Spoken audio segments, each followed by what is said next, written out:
Bună, dragii mei, bine ați venit la previziunile pentru energia lunii aprilie. Acestea se aplică pentru toți cei care au ascendentul, soarele și luna în Săgetător. În prima parte voi descrie tranzitele astrologice din această lună, iar apoi vedem ce ne transmite energia prin cărțile de oracol, prin cele de tarot, dar și prin talismane. Voi începe în prima parte cu descrierea tranzitelor astrologice și apoi vedem ce ne spune energia prin cărțile de tarot, dar și prin talismane. De asemenea, vă rog frumos să luați în considerare faptul că acestea sunt previziuni generale și au caracter informativ. Și acum să pornim la treabă. Pentru că luna aprilie pentru voi este o lună în care vă reveniți la esență, la ceea ce simțiți, la ceea ce iubiți, la ceea ce vă face cu adevărat plăcere. Dar nu la nivel romantic, așa cum poate ne-am aștepta. Mai degrabă este un proces în care vă dați seama unde ați pierdut conexiunea cu voi înșivă și care a fost poate momentul în care ați început să trăiți mai mult din obligație decât din dorință. Se vor activa puternic casa a 5-a, care vorbește despre iubire, creativitate și exprimare, casa a 11-a, această axă a viitorului, a prietenilor, a direcției în această viață și apoi casele a 6-a și a 7-a, ceea ce ne arată că puteți redescoperi viața, că ceea ce redescoperiți acum în voi înși vă începe să vă influențeze în mod concret viața personală și relațiile. Luna aprilie a debutat cu evenimentul de lună plină pentru voi în casa 11-a, casa prietenilor, a grupurilor mari de oameni, a planurilor de viitor și a direcției voastre în această lume. Această casă vă arată către ce vă îndreptați și alături de cine, iar luna plină a adus o culminare sau o realizare legată de aceste teme. Puteți vedea mai clar dacă oamenii din jurul vostru sunt aliniați cu voi sau dacă direcția în care mergeți acum mai are sens, dacă nu cumva a devenit irelevantă. Această lună plină s-a produs în opoziție cu casa a 5-a, ceea ce creează o tensiune între dorințele voastre personale și realitatea socială. Poate ați realizat că ați făcut compromisuri în ceea ce privește bucuria voastră pentru a vă adapta la nevoia unui grup sau la o direcție colectivă, adică v-ați luat după alții. A fost un moment de claritate emoțională, care poate v-a ridicat o întrebare. Ce vă doriți cu adevărat? Și dacă faceți ceea ce trebuie în acest sens sau dacă faceți lucrurile doar pentru că așa trebuie.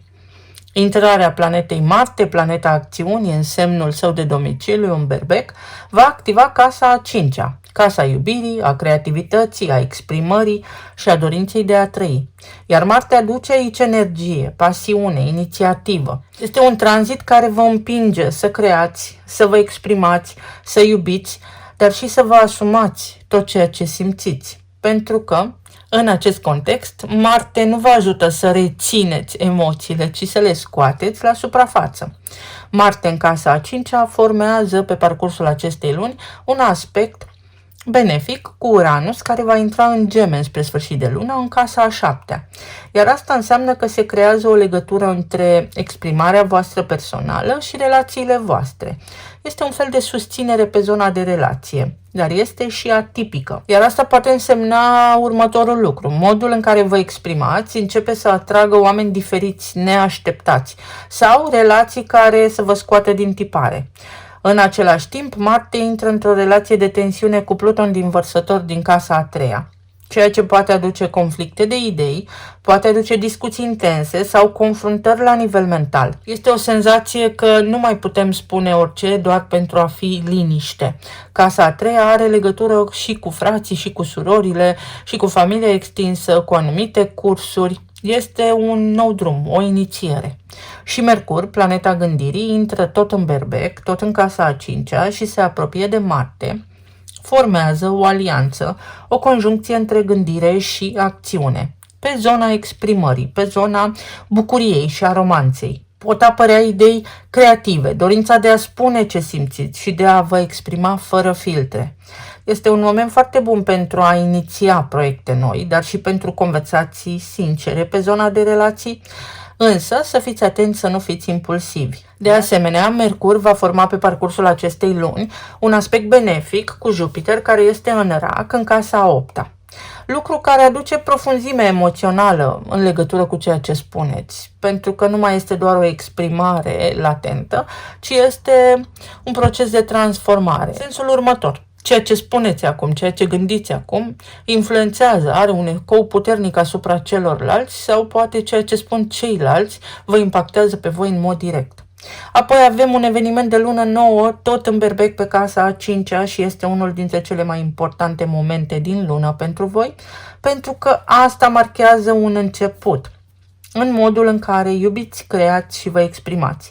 Este o energie de renaștere a bucuriei, nu una superficială, mai degrabă autentică și mult așteptată. În plus, această lună nouă formează și ea un aspect favorabil cu Pluton din Vărsător din casa a 3-a, ceea ce înseamnă că exprimarea voastră are putere. Exact ce spuneam, cuvintele voastre au forță, sunt profunde și au impact asupra celorlalți, dar ca orice lucru, sabia are două tăișuri, pentru că ale voastre cuvinte pot transforma.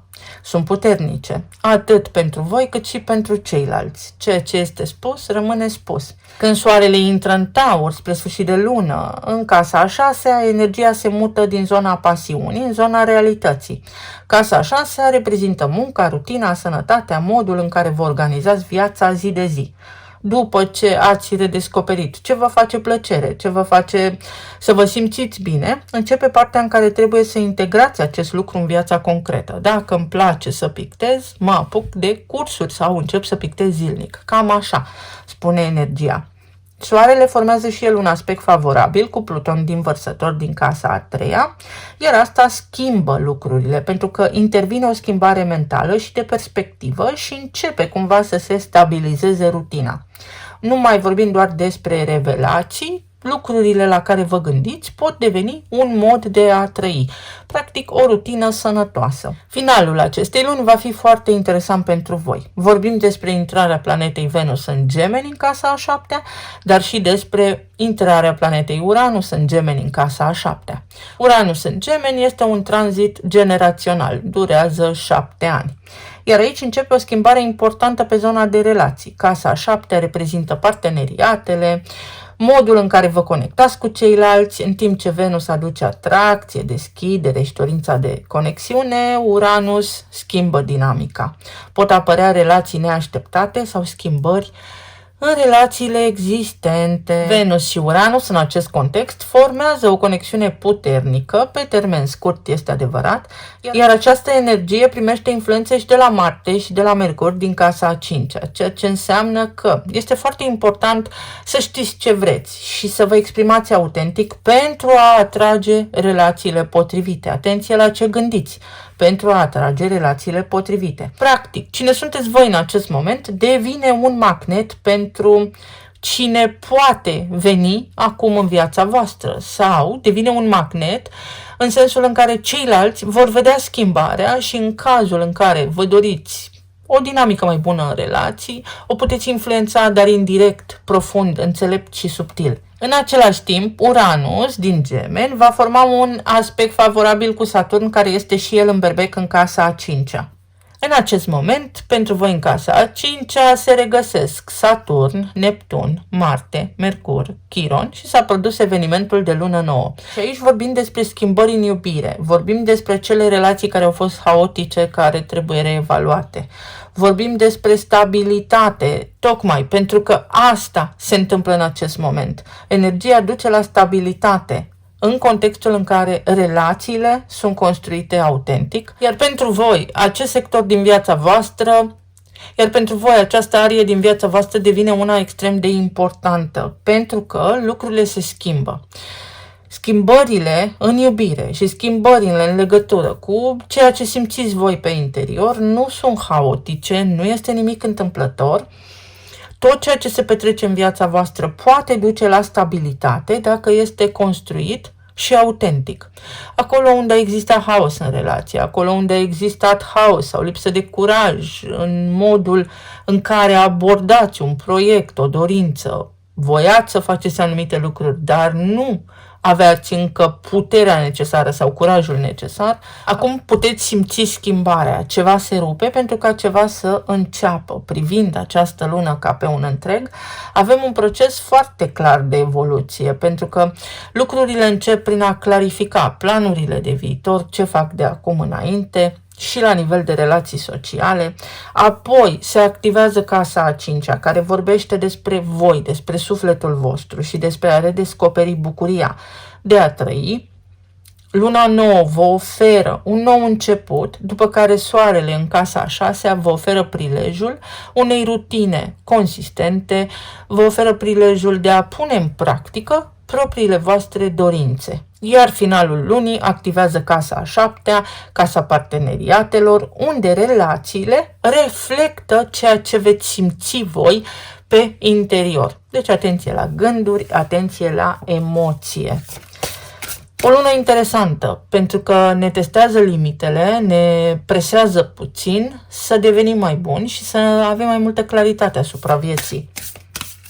Pluto aduce transformare multă pe zona de comunicare, dar și la nivel de mentalitate, iar Uranus deschide cumva relațiile către ceva nou, atipic. Să vedem ce ne spune și oracolul. Fecioara. Și aveți Fecioara în casa a 10-a, casa a profesiei, a statutului social, a drumului în această viață. Pot apărea schimbări în ceea ce privește profesia voastră, poate apărea o pauză, pot apărea fel și fel de schimbări la locul de muncă, nevoia de a vă organiza sau prin activarea casei a șasea, pe parcursul acestei luni se schimbă rutina, se schimbă ceva ce are legătură cu colectivul de la locul de muncă. Casa întâi, care vorbește despre identitate, este casa voastră, casa săgetătorului, dar organic în astrologie este casa berbecului. Deci ne întoarcem la toată energia din casa a cincea care spune ce te bucură să faci în profesia ta. Sau poate fi acum o pauză, un palier foarte curat, foarte larg pe care poți începe să mergi către o nouă direcție profesională. Ți se oferă timp, ți se acordă niște timp. În funcție de viețile voastre, fiecare va identifica exact despre ce este vorba. Și Scorpionul.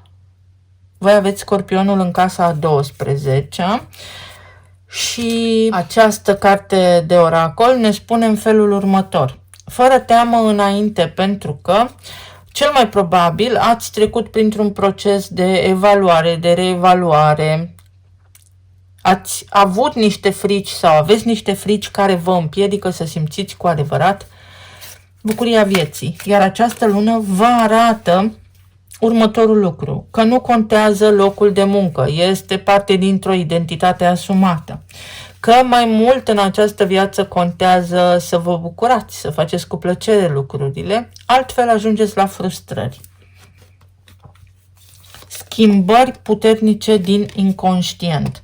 Aici avem un șoricel și energia spune în felul următor. Ordine și disciplină pe zona de familie sau printre prieteni. Sigur că s-a produs evenimentul de lună plină din balanță la început de lună, lucru care poate va deschis ochii sau va oferi mai multă claritate în legătură cu anturajul sau cu viitorul. Spunem lângă cine ești ca să îți arăți cine poți să devii.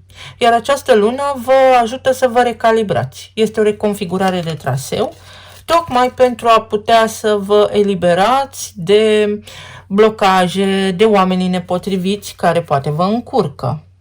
Iar aici sunt oportunități care vă așteaptă. O nouă direcție, dar care se activează prin suflet. Dacă aveți încredere, dacă vă doriți cu adevărat, dacă faceți ceea ce trebuie pentru idealurile voastre, pentru dorințele voastre. Să vedem acum la nivel de plan relațional, emoțional și material ce ne spune și energia din cărțile de tarot. Să știți că este o lună interesantă și puternică. Nu vreau să-i minimizez impactul. Pe zona de relații avem 9 de monede, 9 de spade, înalta preoteasă și 5 de bâte. O lipsă de bucurie în ceea ce privește relația, o relație platonică, o rutină prea densă, prea intensă, care v-a furat magia din relație, să spunem, pentru că fiecare om, sigur că are grijile proprii și o listă întreagă de responsabilități. Însă această lună vine cu un prilej de a schimba regulile jocului. Dacă nu aveți voi grijă de voi înșivă, nu vine nimeni să aibă grijă. În sensul în care fericirea este o treabă din interior. Și nu te poate face fericit nimeni altcineva în afară de tine. Această lună te ajută să te pui pe picioare și să lași deoparte gura lumii, să faci ceea ce îți spune sufletul tău.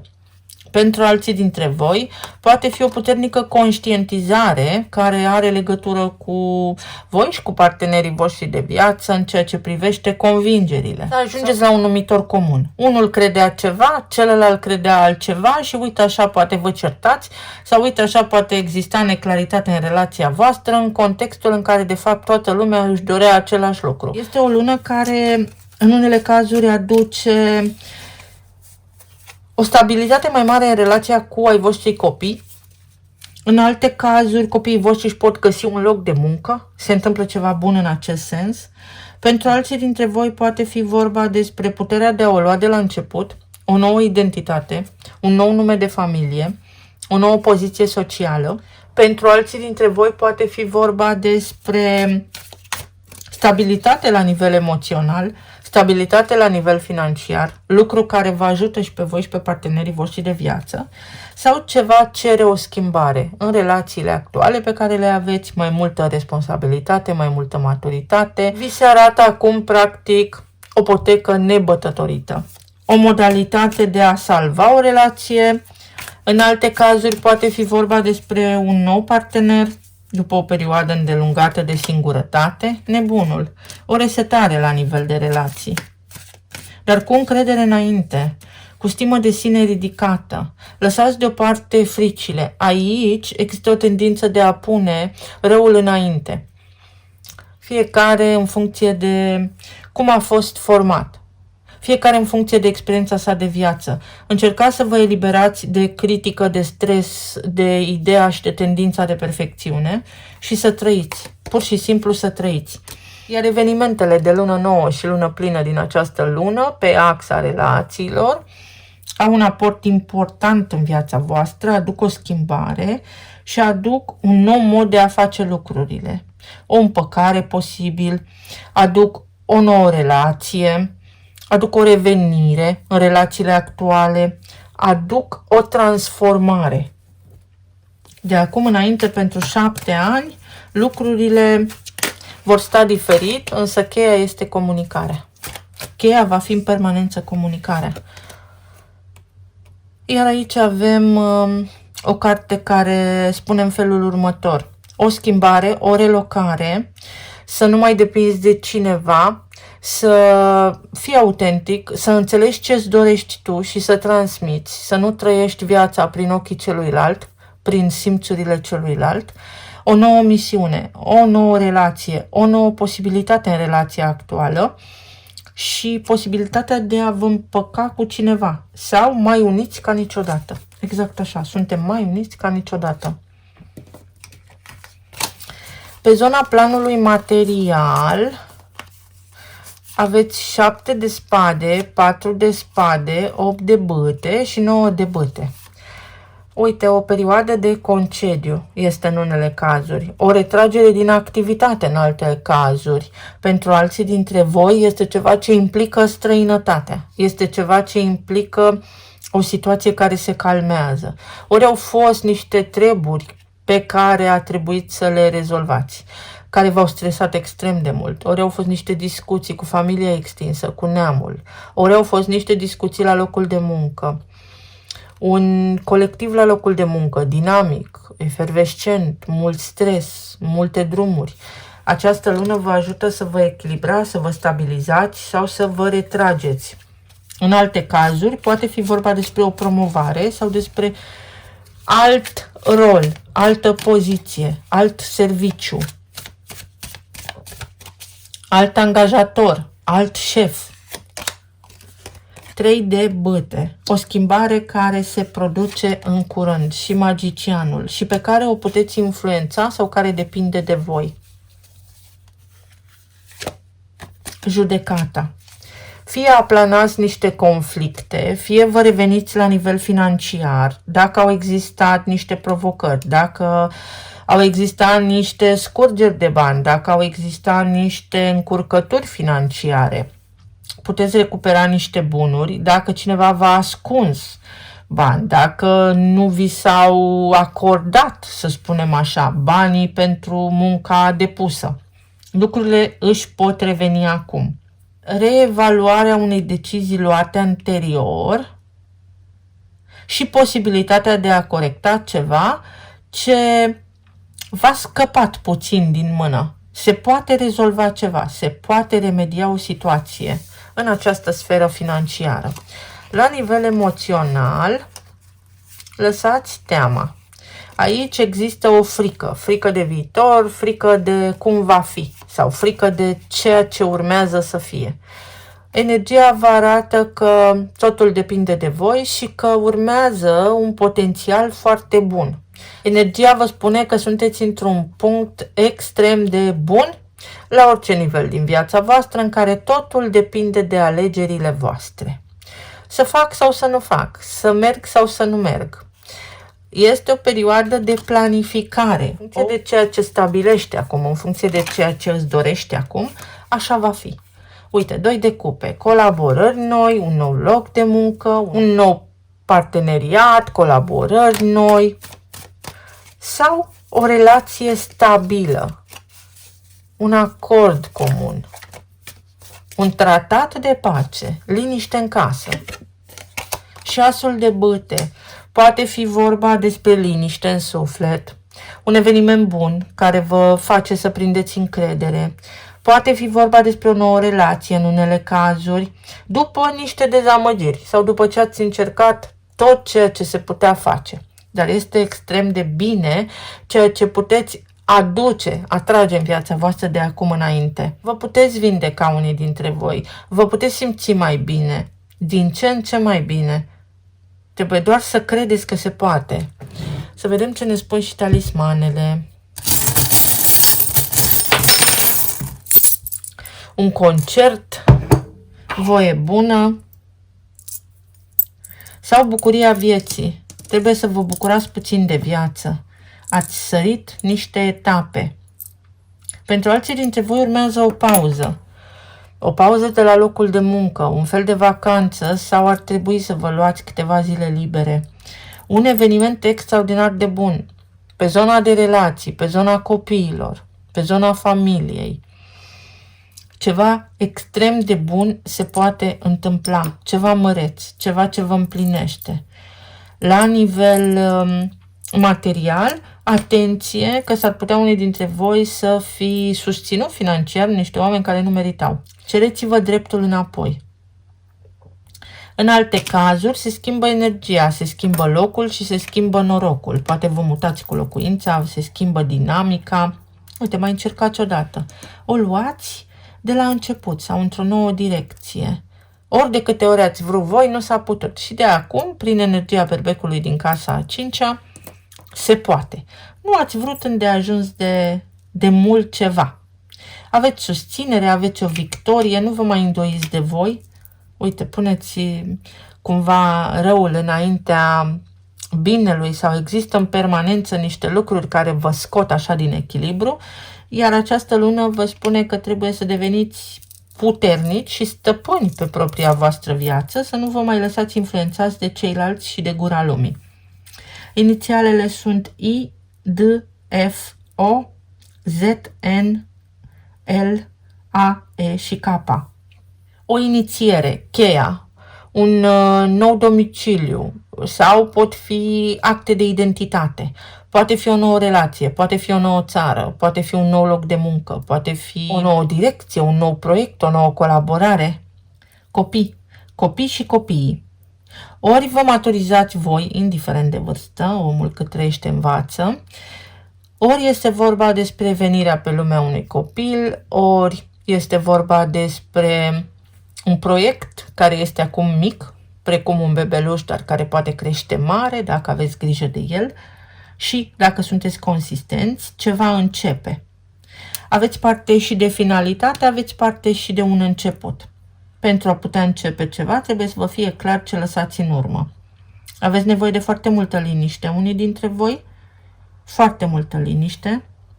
În alte cazuri, există situații, persoane, proiecte, ceva anume în viața voastră care trebuie lăsat să plece. Trebuie încheiat, nu abandonat.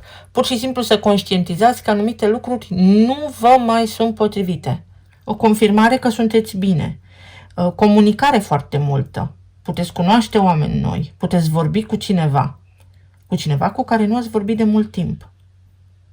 O energie masculină cu care puteți rezolva foarte multe lucruri.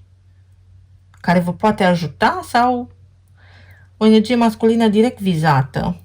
Care are ceva de spus sau cu care trebuie să faceți pace, să rezolvați niște lucruri și se poate. Să vă încercați norocul. Luna aceasta vă spune în mod evident să vă încercați norocul.